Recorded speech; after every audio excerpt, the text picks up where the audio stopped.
What's up, guys? Welcome to episode 13 of the Aaron Wayne podcast. What's up, guys? Aaron here. On this one, we do a little bit of rambling, doing a little bit of wrapping back into this podcast thing, talk about ultra distance running, talk about school, talk about yoga, talk about, what else do I talk about? I talk about Elon Musk, I talk about Appalachia, I talk about country folk, I talk about a little bit of everything. Here we go. What's up, guys? Hope you're doing well. I am kicking it. I'm wearing a jacket right now. I'm going to take my jacket off. Watch out. Gun show. Here we go. Yeah, man. Life is good. It has been a while since I podcasted. It has been on my mind. I went out to a brewery with some friends this weekend. Had a good old time. And have you ever had this happen where you're talking, and you're like, I want to get this idea out. But then you can tell that people have like tuned out. A, because you're not interesting enough, which is probably the case for me. Or B, because it's just like you're in space and things are distracting and people want to talk about something else. And I was like, man, I should be podcasting because I got these ideas. Not like I'm not some like savant. I'm not a genius here. I'm not spitting anything that new to any of us, but I just want to be able to talk freely without feeling like I have to tailor what I'm saying to gain attention, because I do that for a living as a teacher and as a yoga teacher. It's like, hey, here's this thing that we need to talk about, and I got to do it in a way that keeps you engaged and is interesting to you.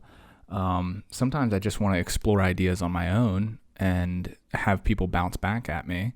So I don't know. That's that. So I hope you're doing well. Man, a couple things since the last podcast. I think in the last podcast, or maybe the one previous to that, I just looked out my window and I was just reminded that I put a big old dent in the side of my van. Not the side, but the back corner. Katie and I went to, for my birthday at the beginning of October, we went to Mount Rogers, which is the highest point in Virginia, for some backpacking. It was a blast. We hung out, had a fire, got some hiking done, played around in the van. It was awesome, especially since we're not living in the van right now. It's nice to be able to just play and be in the van. But I tried to park us. There was this beautiful campsite that we found on iOverlander, which was a free campsite in the middle of the national recreation area and near trails and near a creek. And on Friday night, we parked in one spot and had a nice night. And then on Saturday night, I was like, that spot over there looks good. So I tried to get us right next to a creek, and the van wasn't having it. I went down the hill, backed up once, went forward. Katie, and all the while, Katie's like, you can see she's totally gripped, like she's holding on to our Chihuahua, and I'm trying to be cool about it. I'm like, yeah, this is kind of a cool spot, you know what I mean? And then I was like, I think we're a little too close to that fire pit.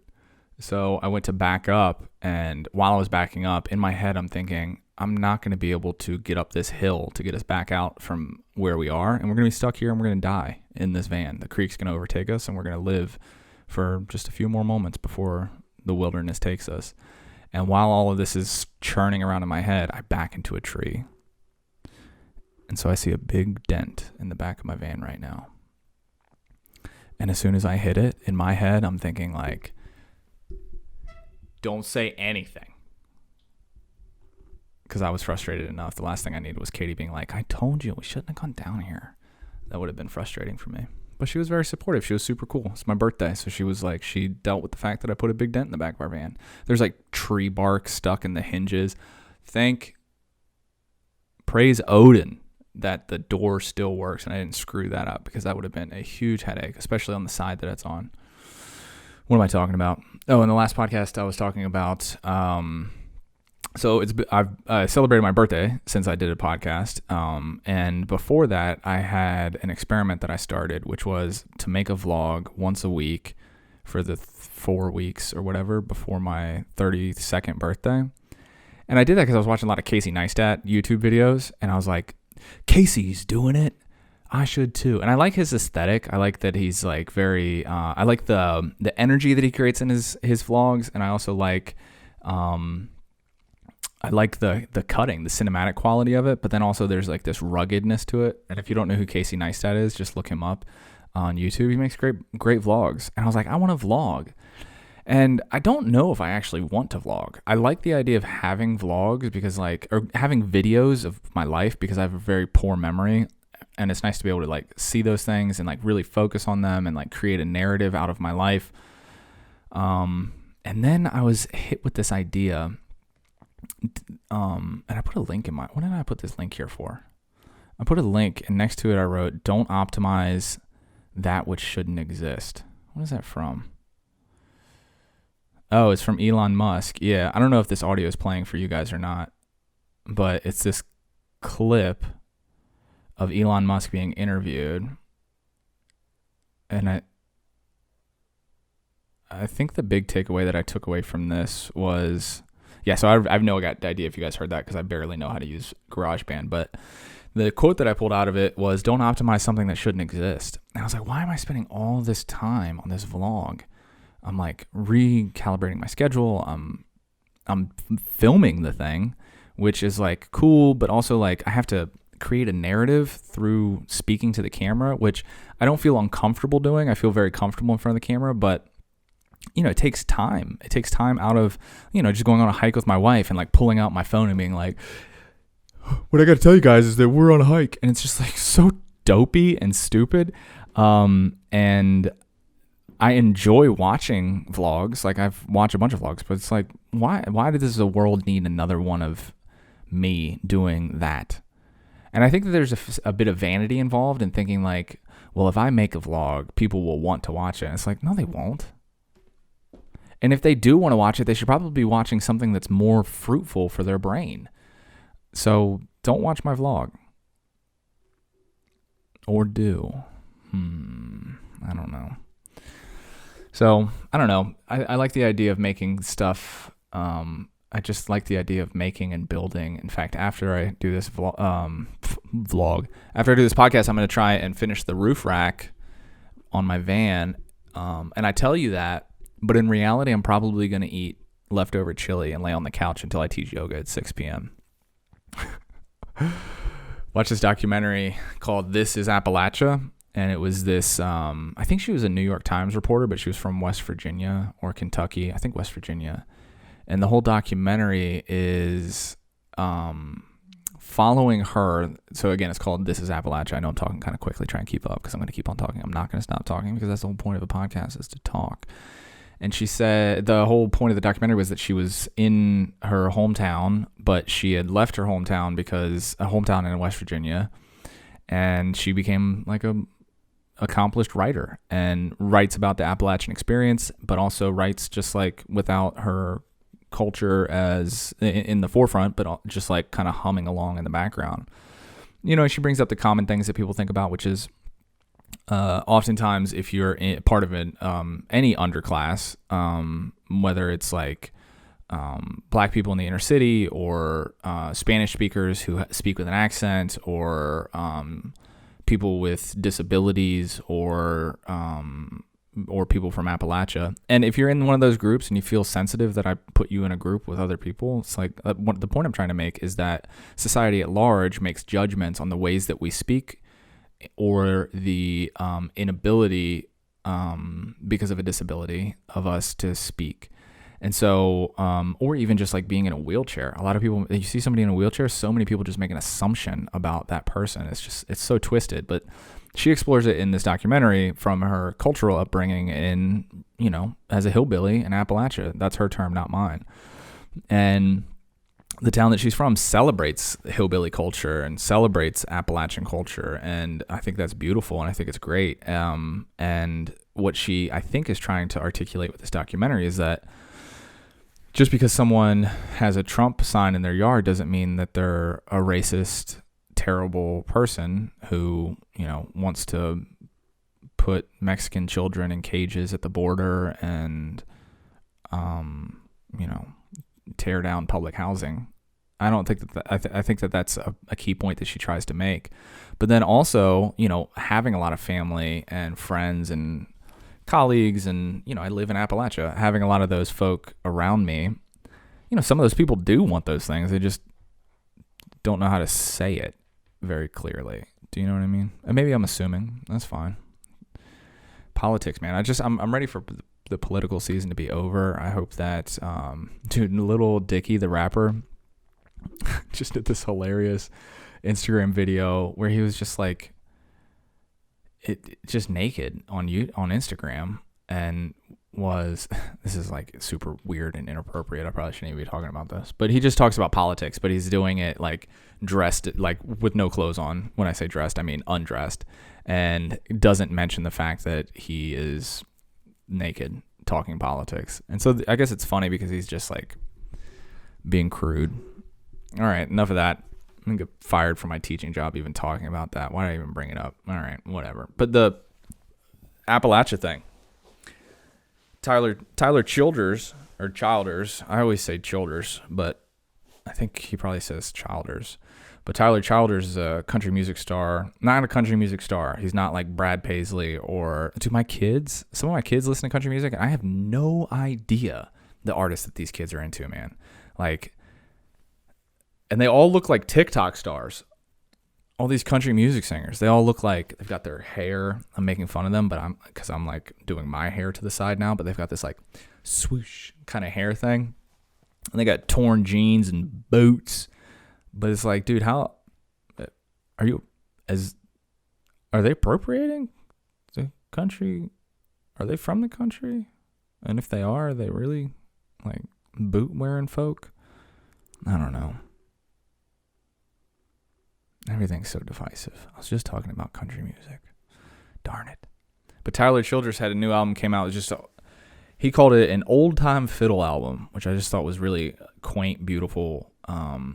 That's like a step removed from me. Like those are terms that I think I could hear my grandma saying, but not my mom saying, if that makes sense. So my grandma would say something like, "Oh, it's just an old time fiddle album," if she was into music. But that's like, actually she was into music. I don't know much about my grandma. My grandma didn't like me. She didn't like me. She told me she didn't like me. She told my mom she didn't like me. That's strange, right? Maybe that's why I'm crying out like, "Please watch my vlog." My grandmother. No, I got enough love for my mom in spades to account for the fact that her mom didn't like me. I'm gonna have a sip of seltzer water. Mandarin orange. Are mandarin oranges, where are they from? Are they from Asia? Is mandarin an Asian term? Yeah, mandarin. I gotta look this up. I'm gonna get canceled. I have 2 people that watch this podcast. Mandarin.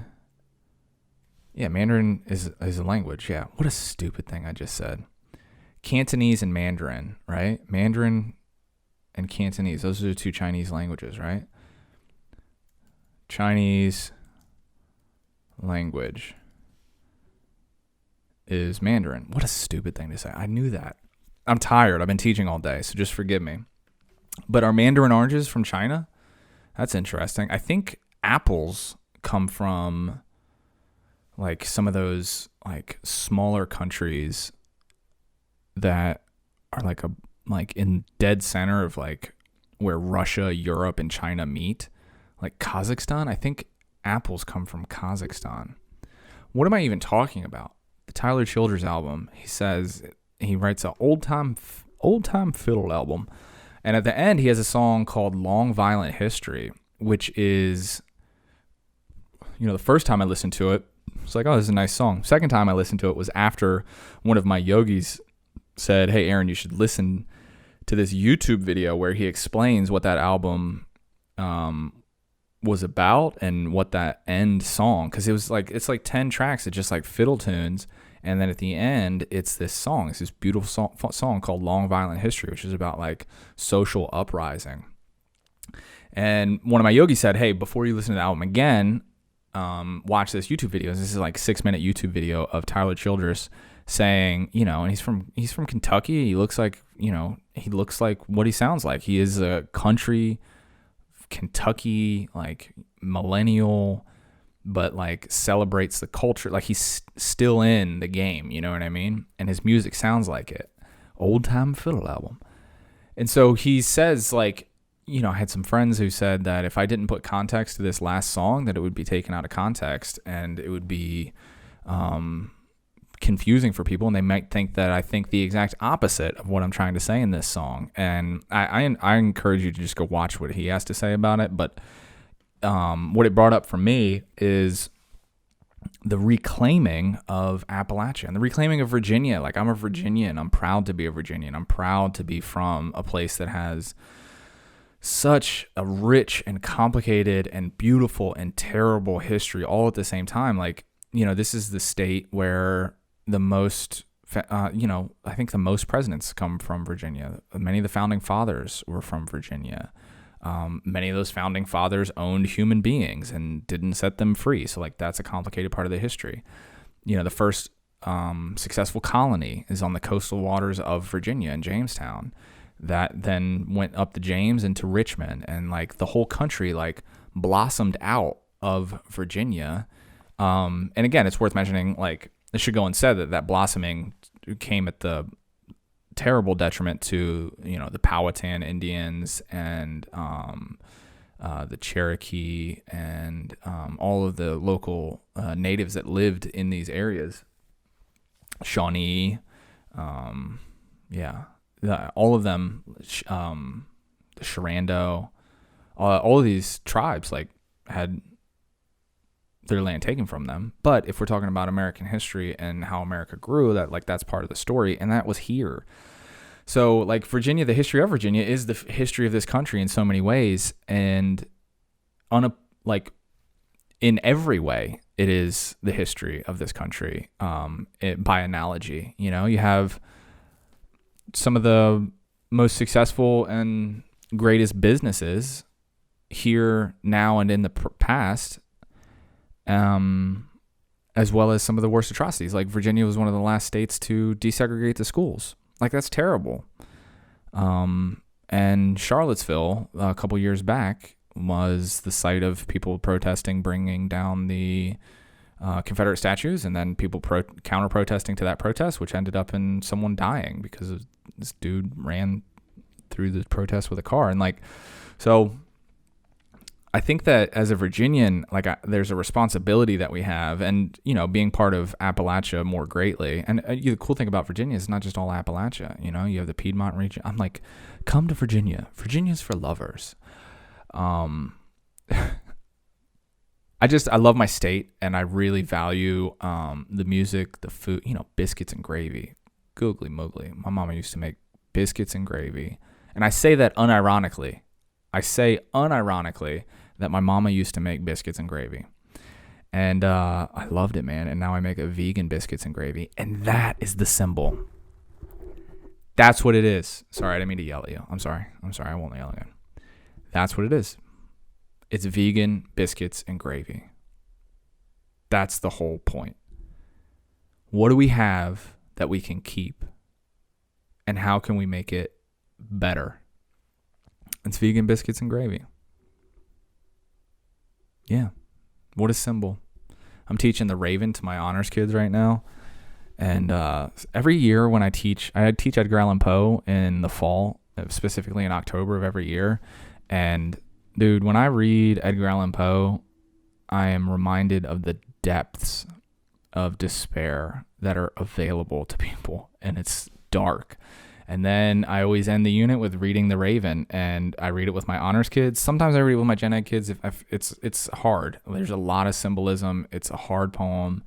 And so I definitely read it with my honors kids, and sometimes read it with my gen ed kids. My gen ed kids are going to read The Cask of Amontillado. And that one is awesome. If you haven't read The Cask of Amontillado, just read it. It'll take you 40 minutes, 20 minutes. Just read it. It's an awesome, awesome story. And it's terrifying that Poe thought of it. You can also find a YouTube video of it. But I read The Raven with my kids, my honors kids, and that Nevermore. That idea, the kids really pick up on that the Raven is a symbol of grief or depression or despair. You could find arguments for any of those things.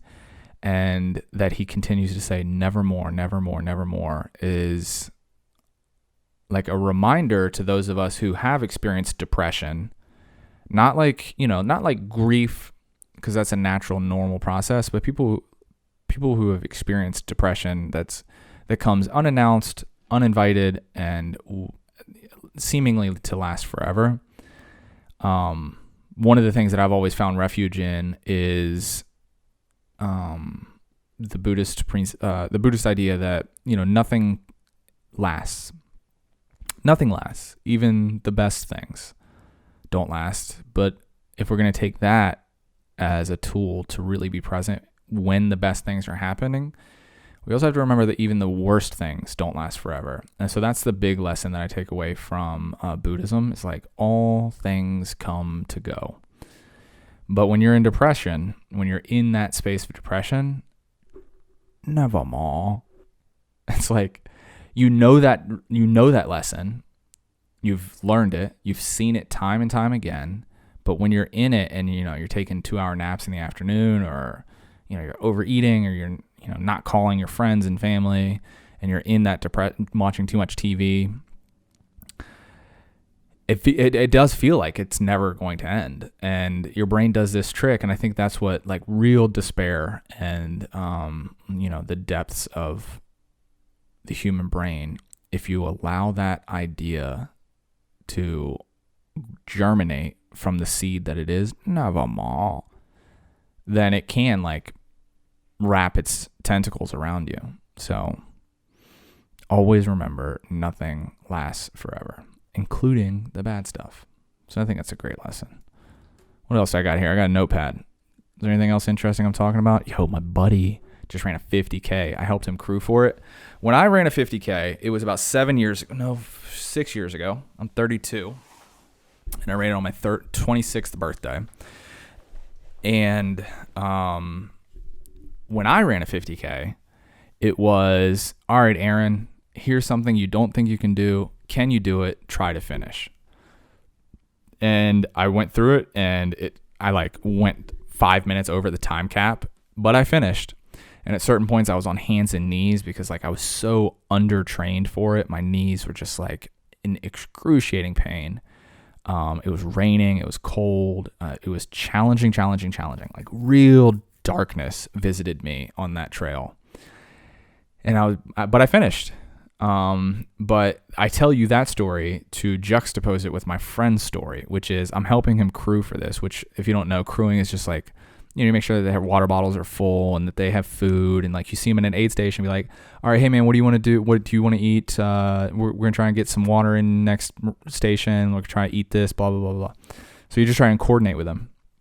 And so we were riding in the van with his dad, and we passed the first aid station. We did the first aid station, and he was, doing well. And then as we were driving to the second one, we were driving past the leader, and his dad said, hey, start a stopwatch, and we can see how far off he is from the lead. And I was like, what? And then it dawned on me that, I've done 10Ks, I've done 5Ks, I've done 50Ks, I've done races, right? At no point in any race I've ever ran was someone like, hey, let's see how close he is to winning this thing. But my buddy, man, and he's been running for 4 months. I've talked about it in the podcast before. He's just been leaving me in the dust. And yeah, my man crushed it. So good on him. I'm proud of him. I'm not talking trash. I'm saying that I'm really proud of him, and I'm using my experience as a story to just kind of be funny. I was thinking on my way here, I was listening to a podcast, Fighter and the Kid, and they were talking about doing stand-up. And I was thinking about okay, I teach every day for about 4 hours straight talking, right? I teach 4 classes. During a normal non-COVID year, I teach 5 classes at 55 minutes instead of teaching 4 classes at 60 minutes. And I was thinking, because a stand-up will say oh, I got a good hour, or, I got a tight 30 minutes, or I got a good 15 minutes or something like that. They talk about in increments of time. And I was thinking, I run out of time when I'm teaching. And today, which is so frustrating when I run out of time as a teacher. But I was thinking today, I for a living, I talk for an hour at a time. And when I teach yoga, I talk for an hour at a time. And I had just a glimpse of the arrogance that I had, the ego inside of me flared up. And he's like, dude, You talk for a living. You could do stand-up. And then I started thinking to myself, like, yeah, Aaron, you could do stand-up. Go do it, buddy. And then I realized, like, no, what are you talking about? You can't just go do stand-up because you're capable of talking for a long period of time. It actually has to be interesting and funny. And then it made me think about the podcast, because on the way home, I was like, oh, I should record a podcast today. It's been, maybe a month, maybe 3 weeks at least since I've recorded a podcast. I got one in the cooker, and I got this one. It'll come out next week. But I thought, well, Aaron, your podcasts aren't funny. How are you going to expect to make stand-up funny when you're in front of people and nervous? What a dope. I would enjoy it, though. I do really, really enjoy public speaking when it's going well. And I don't know what that is. I don't know what it is. I think it's maybe I just desired attention. Yeah, I don't know what it is. I definitely desire attention. I think we all do. We just want, even if you don't think you do, you probably just want you just want a type of attention that you haven't gotten before. And maybe I'm wrong. Maybe you genuinely just want to never talk to anyone ever and be left entirely alone. But I think we all want to be seen. And I think some of us have a desire to be seen by more people. And I think that's what that stupid vlog was. It was like, people watch things. I should make them watch things. I don't know. I'm still in my school clothes. So speaking of watching things, this is on YouTube. So if you go to my YouTube, which is Aaron Wayne Yoga, then you'll be able to check in and look how ridiculous I look in my work clothes, seated on the floor at my yoga desk. What else I got? I got like 2 minutes before the time cuts out. I'm just going to do a 30-minute today. I'm getting back in the swing of this, and I need to make a regular schedule of this. Katie and I go on our walks. We've scheduled walks. And if you're in a committed relationship, it's important that you schedule the time, especially if you get really busy like we do. You got to schedule the time, because if you don't, it's just going to vanish. And then next thing you know, you're watching 4th season of the episode. Next thing you know, you're watching the 4th season of The Office, sitting on the couch, eating spaghetti, because you're both too lazy to cook something real.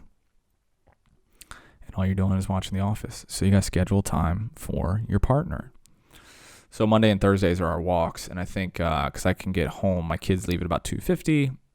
I've been managing my time really well at school. So I can get home around 3, crush a podcast, be done at 4, go for a walk with my wife at 4:30.